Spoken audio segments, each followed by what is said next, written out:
Bismillah ar-Rahman ar-Rahim, salam alaikum. Donc toujours on fait la leçon numéro 2, programme du premier bac international, option française, pour les sciences maths et les sciences expérimentales. Donc les concentrations et les solutions électrolytiques suite. Donc la vidéo précédente, on a vu les solides ioniques et les molécules polaires. Donc on passe maintenant. Donc on a vu grand 1 les solides ioniques, grand 2 les molécules polaires, grand 3 les solutions électrolytiques. Bon, petit 1, dissolution d'un solide ionique dans l'eau. Bon, exemple, la dissolution de NaCl dans l'eau. Donc on dissout on sait bien que NaCl est soluble dans l'eau. On dissout NaCl dans l'eau et on réalise le montage suivant. Là on a un générateur de courant électrique, un générateur, une lampe, un électrolyseur qui contient une solution de chlorure de sodium, NaCl, et un interrupteur. Lorsqu'on ferme l'interrupteur, on constate que la lampe s'allume. Donc la lampe s'allume, ça veut dire qu'il y a passage du courant électrique, y compris dans la solution. Donc la solution de chlorure de sodium conduit l'électricité. Donc c'est une solution électrolytique. Voilà, et on sait bien qu'une solution électrolytique contient des ions. Donc on a NaCl dissous dans l'eau, on obtient des ions. Donc ces ions ne peuvent être que les ions Na+, et les ions Cl-. Voilà, ces ions, on peut les mettre en évidence dans la solution. Donc pour mettre en évidence l'ion Cl-, on prend un échantillon de la solution dans un tube à essai, on lui ajoute une solution de nitrate d'argent, Ag plus NO3-, et on obtient un précipité blanc de HgCl, un précipité blanc qui devient noir en présence de la lumière. Ça permet d'identifier les ions Cl- dans la solution. Voilà. Donc voilà, on met en évidence les ions Cl- à l'aide de cette solution. Voilà. Pour les ions Na+, il suffit de prendre une baguette de verre, une petite baguette de verre, on la trempe dans la solution, puis on l'approche à une flamme du bec-benzène. La flamme du bec-benzène est bleue. Et lorsqu'on approche la baguette trempée dans la solution, on obtient une flamme jaune. Une flamme jaune, ce qui met en évidence la présence des ions Na+. Donc dans la solution, il y a les ions Na+, et les ions Cl-. Ce sont ces ions qui sont responsables de la conduction de l'électricité. Bon, interprétation de la dissolution de NaCl dans l'eau. Donc on va interpréter pourquoi NaCl se dissout dans l'eau et nous donne les ions Na+, et les ions Cl-. Bon, tout d'abord, l'eau est le solvant, et on sait que l'eau est un solvant polaire. Un solvant polaire, ça veut dire que les molécules d'eau sont polaires. Donc on a vu ça dans la vidéo précédente. Donc dans la vidéo précédente, on a vu que l'eau est une molécule polaire. Et les deux liaisons de la molécule d'eau sont des liaisons polarisées. Voilà. La dissolution de NaCl dans l'eau se fait en 3 étapes. Donc première étape, l'étape de la dissolution. Donc lorsqu'on met NaCl dans l'eau, on sait que le cristal de NaCl contient des ions Na+, et des ions Cl-. Et on sait que la molécule d'eau est polaire.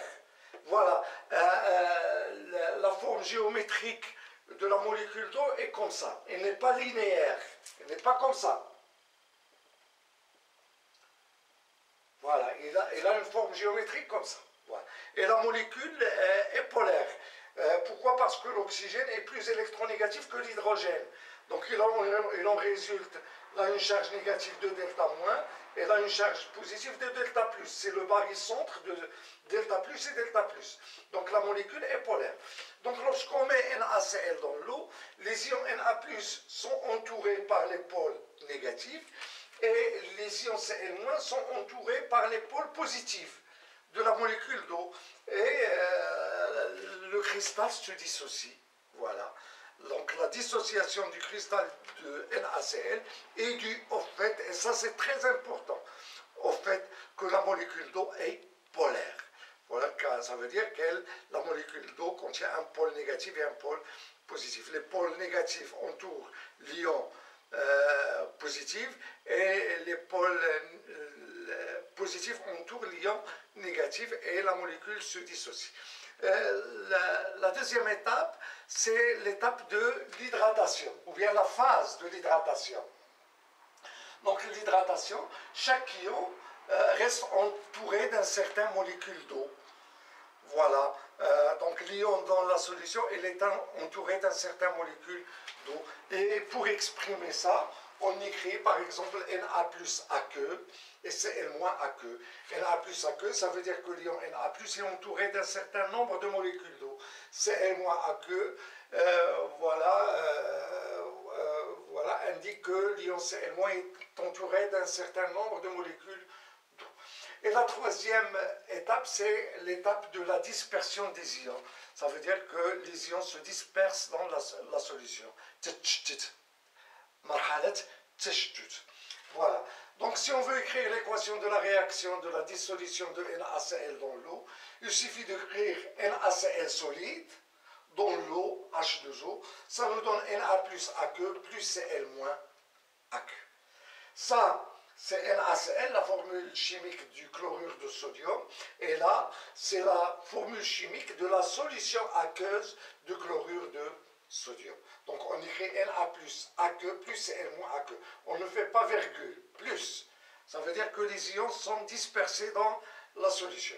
Un autre exemple, la dissolution du sulfate d'aluminium dans l'eau.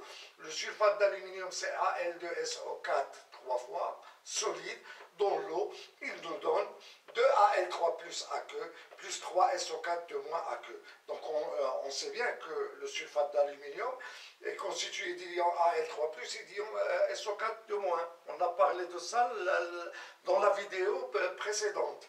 Donc Al2SO4 3 fois solide, dans l'eau, ça nous donne 2Al3 plus aqueux plus 3SO4 de moins.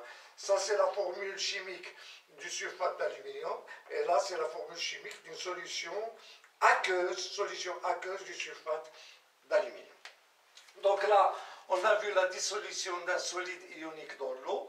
Donc on peut parler de la dissolution d'un composé moléculaire, là, un solide ionique, d'un composé moléculaire gazeux dans l'eau.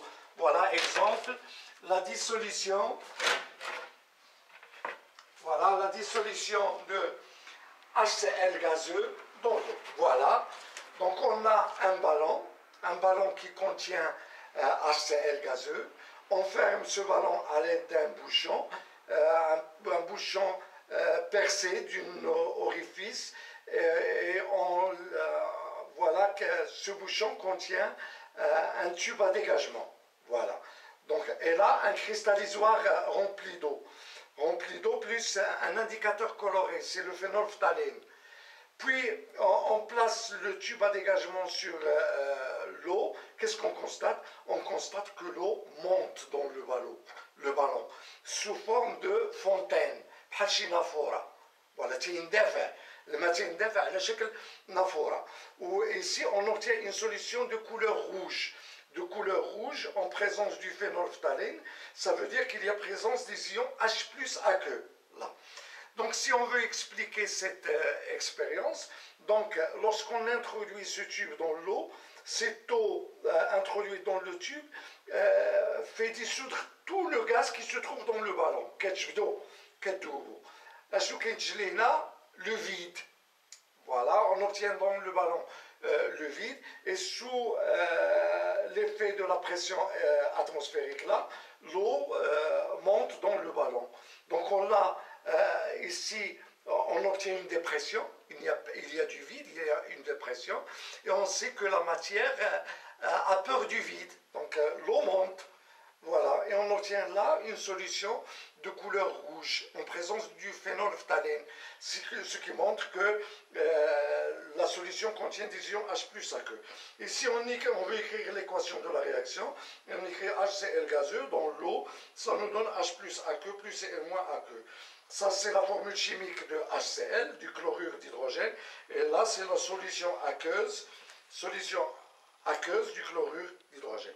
Pour expliquer cette dissolution, on sait que HCl, la molécule est polaire, l'atome de chlore, l'atome d'hydrogène. Les molécules d'eau sont polaires, donc l'atome de chlore est entouré des pôles positifs de la molécule d'eau, et l'atome d'hydrogène est entouré par les pôles négatifs de la molécule d'eau, et la liaison se casse. Et l'atome de chlore part avec le doublet électronique, son électron et l'électron de l'hydrogène. Et on obtient H+, et Cl-. Donc les ions sont hydratés, c'est pour ça qu'on écrit H+, aqueux plus Cl-, aqueux. Donc, on peut voir la dissolution d'un solide ionique, dissolution d'un composé moléculaire gazeux, comme on peut avoir aussi la dissolution d'un composé moléculaire liquide. Exemple, l'acide sulfurique. L'acide sulfurique liquide, dans l'eau, ça nous donne, voilà, 2H plus aqueux plus SO4 de moins aqueux. Ça, c'est la formule chimique de l'acide sulfurique. Et là, c'est la formule chimique d'une solution aqueuse d'acide sulfurique. Voilà. Voilà, ainsi se termine cette vidéo. La vidéo prochaine, la prochaine vidéo, on va voir les concentrations. La concentration de solidité, d'insolidité et les concentrations effectives. Rappelez-vous que dans la vidéo précédente, j'ai parlé des concentrations, de la concentration d'insolidité et la concentration effective parmi les objectifs de la leçon. Voilà, ainsi se termine cette vidéo. Et si vous l'aimez, faites j'aime, partagez-la et n'oubliez pas de s'abonner. Et à tout à l'heure.